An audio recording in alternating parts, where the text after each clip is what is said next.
ഞാനാണ് കേരളത്തിൽ ആദ്യമായിട്ട് റോഡ് നിർമ്മിച്ച എഞ്ചിനീയർ ഞാനാണ്. എനിക്ക് ഇങ്ങനെ റോഡ് പണിയാൻ സൗകര്യമുള്ളൂ എന്ന് അവൻ പറയട്ടെ. സ്കൂൾ ബസ്സിലെ കുട്ടികളടക്കം ഈ ചെറുപ്രായത്തിൽ തൊട്ട് ചാടിയല്ലേ പോണത്. ആര് തന്തയ്ക്ക് വിളിച്ചു തന്തയ്ക്ക് വിളിച്ചില്ല എന്നുള്ളതല്ല എൻ്റെ ചോദ്യം. ഇങ്ങനെയാണോ റോഡ് നിർമ്മിക്കേണ്ടത്? ഏറ്റുമാനൂർ തൃപ്പൂണിത്തറ റോഡാണ് നിങ്ങളീ കാണുന്നത്. കണ്ടോട്ടോ, കുറേ ദൂരം ടാർ ചെയ്യും, കുറേ ദൂരം കട്ട വിരിക്കും.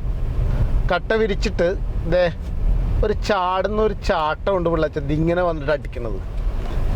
അപ്പോഴാണ് നമ്മളങ്ങനെ ഒരു ചാട്ടമൊക്കെ ചാടുമ്പോൾ എനിക്ക് തോന്നുന്നത് ഈ റോഡിൽ ഒരുത്തൻ പോലും തന്തയ്ക്ക് വിളിക്കാത്ത, ആ എൻജിനീയറേയും ബാക്കിയുള്ള ഒരുത്തൻ്റെയും തന്തയ്ക്ക് വിളിക്കാത്ത ഒരു മനുഷ്യനും ഈ റോഡിലൂടെ പോയിട്ടുണ്ടാവില്ല.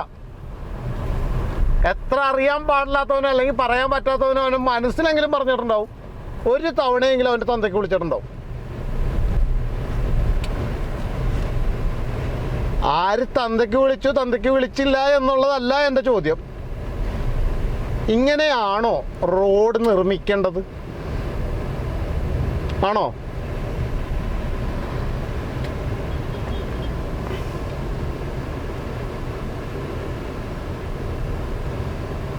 രാത്രിയാണെങ്കിൽ പറയുക കൂടി വേണ്ട. കണ്ടോ, ചാട്ടം നോക്കിക്കോ.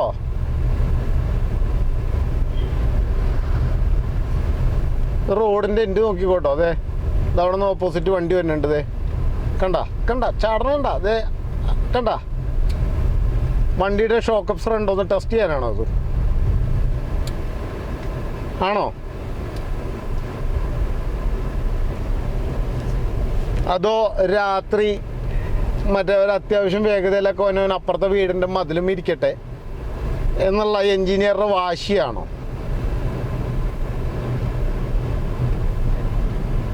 നോക്കിക്കോ, ചാട്ടം ചാട്ടി വന്നെ നോക്ക് നിങ്ങൾ. കട്ട വിരിച്ചേക്കണം റോഡ്.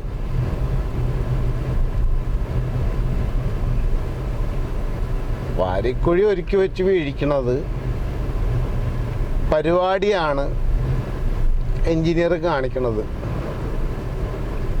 അതൊന്നും അംഗീകരിച്ചു കൊടുക്കാൻ എന്നെ കൊണ്ട് പറ്റത്തില്ല. നോക്കിയേ, നോക്ക്, റോഡ് കിടക്കണോ, നിൽക്കണോ, നോക്കിക്കോട്ടോ. എത്ര പേരാ റോഡ് കണ്ട് നമുക്ക് യാത്ര തുടരുമെന്ന് നോക്കാം.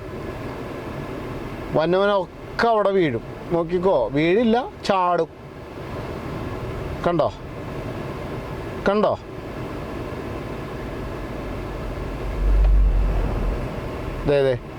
ചാടി. കണ്ട ലോറി അടക്കം ചാടുന്ന ചാട്ടം കണ്ടോ നിങ്ങൾ നോക്കിക്കോ. ചാടണോ? ബസ് നോക്കിയേ ചാടിയ കണ്ടോ? ബൈക്കുകാരൻ പോണു, കാറ് പോണു.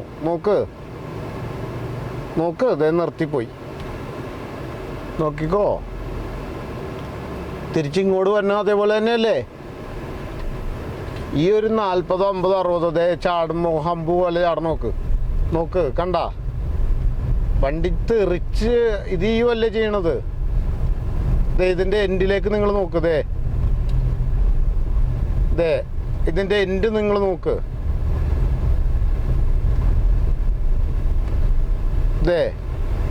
എൻഡ് നോക്ക്.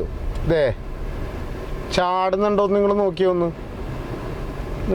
ചാടുന്നുണ്ടോ നിങ്ങളൊന്ന് നോക്ക്.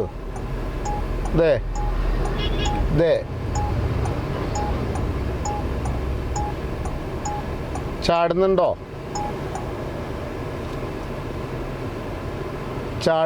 കണ്ടോ? ടയറുമേലേക്ക് നോക്ക്. സ്കൂൾ ബസ്സിലെ കുട്ടികളടക്കം ഈ ചെറുപ്രായത്തിൽ തൊട്ട് ചാടിയല്ലേ പോണത്. ഇങ്ങോട്ട് തന്നെ കാറുകൾ നോക്ക്. നിങ്ങൾ നോക്കിക്കോ. ആ ചേച്ചി വരുന്നുണ്ട്. ചേച്ചിയുടെ അവസ്ഥ എന്തായിരിക്കും നോക്ക്. ചാടി. കണ്ട സ്റ്റാൻഡ് തെറിച്ചു പോയി എന്നാണ് ചേച്ചി വിചാരിച്ചത്. കണ്ട ഒരു 800 വരുന്നുണ്ട്. നോക്കിക്കോ.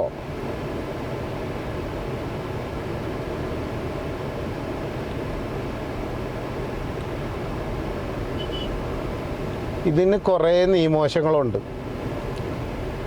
ദേ ചാടി, ദേ കണ്ട ചാടിയ ആ ചാട്ടം കണ്ട. ദേ ഓട്ടോറിക്ഷ വന്നു, ഓട്ടോറിക്ഷ അവിടെ സ്ലോ ചെയ്യും. ഓട്ടോറിക്ഷക്കാരൻ സ്ഥിരം വന്നുകൊണ്ട് അവിടെ അറിയാം. കണ്ട സ്ലോ ചെയ്ത്. അല്ലാത്തവനൊക്കെയോ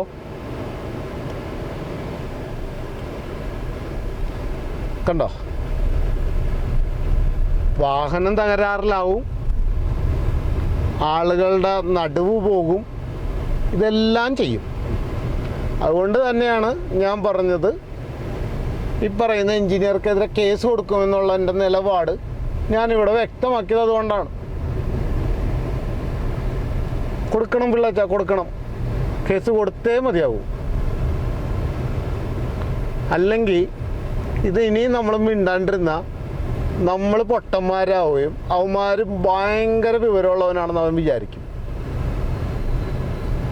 ആ റോഡിൽ ദേ നോക്ക്, ഇവിടെ മാത്രമൊന്നുമല്ല, അതേ ഗവൺമെൻറ്റിൻ്റെ വെഹിക്കിൾ പോകണം, ഇലക്ട്രിസിറ്റി ബോർഡ് നോക്കിയേ, കണ്ട ചാടണ കണ്ട, നോക്കിക്കോ. ഇനിയും നമ്മൾ മിണ്ടാണ്ടിരുന്നു കഴിഞ്ഞാലേ അവൻ വിചാരിക്കും അവന് മാത്രമേ ബുദ്ധിയുള്ളൂ, അവൻ മാത്രമാണ് വിവരമുള്ളവൻ,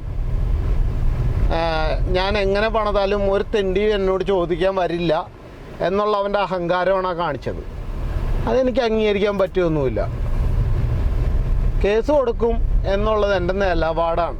അവൻ പറയട്ടെ, ലോകത്താദ്യമായിട്ട് ഇവനാണ്, ഈ മണ്ടനായ എഞ്ചിനീയറാണ് ഈ റോഡ് നിർമ്മിച്ചതെന്ന് ഇവൻ പറയട്ടേന്നേ.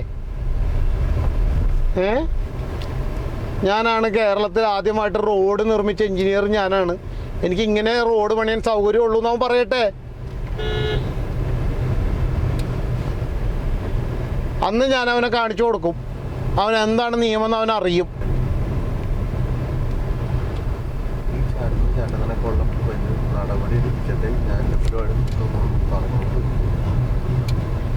ഈ ചാടുന്ന ചാട്ടങ്ങൾക്കൊക്കെ അവനെ കൊണ്ട് ഞാൻ നടപടി ഉണ്ടാക്കിച്ചിട്ട്, അല്ലെങ്കിൽ ഇതിനെതിരെ നടപടി, കർശനമായ നടപടി സ്വീകരിച്ച് ഇനി മേല പണിതതും ഇനി പണിയാനുള്ളതുമായ ഒരു റോഡിൽ പോലും ഇതില്ലാതെ സുഖമായിട്ട് യാത്ര ചെയ്യാൻ അവൻ പഠിക്കും. അല്ലെങ്കിൽ അവന്മാർ ബാക്കിയുള്ള കീഴുദ്യോഗസ്ഥർക്ക് നിർദ്ദേശം കൊടുക്കണം. ആ നിയമ നടപടി ഞാൻ സ്വീകരിച്ചിട്ട് ഞാൻ വീട്ടിൽ കയറുന്നുള്ളൂ എന്ന് പറഞ്ഞുകൊണ്ട് നിർത്തുന്നു. നന്ദി, നമസ്കാരം.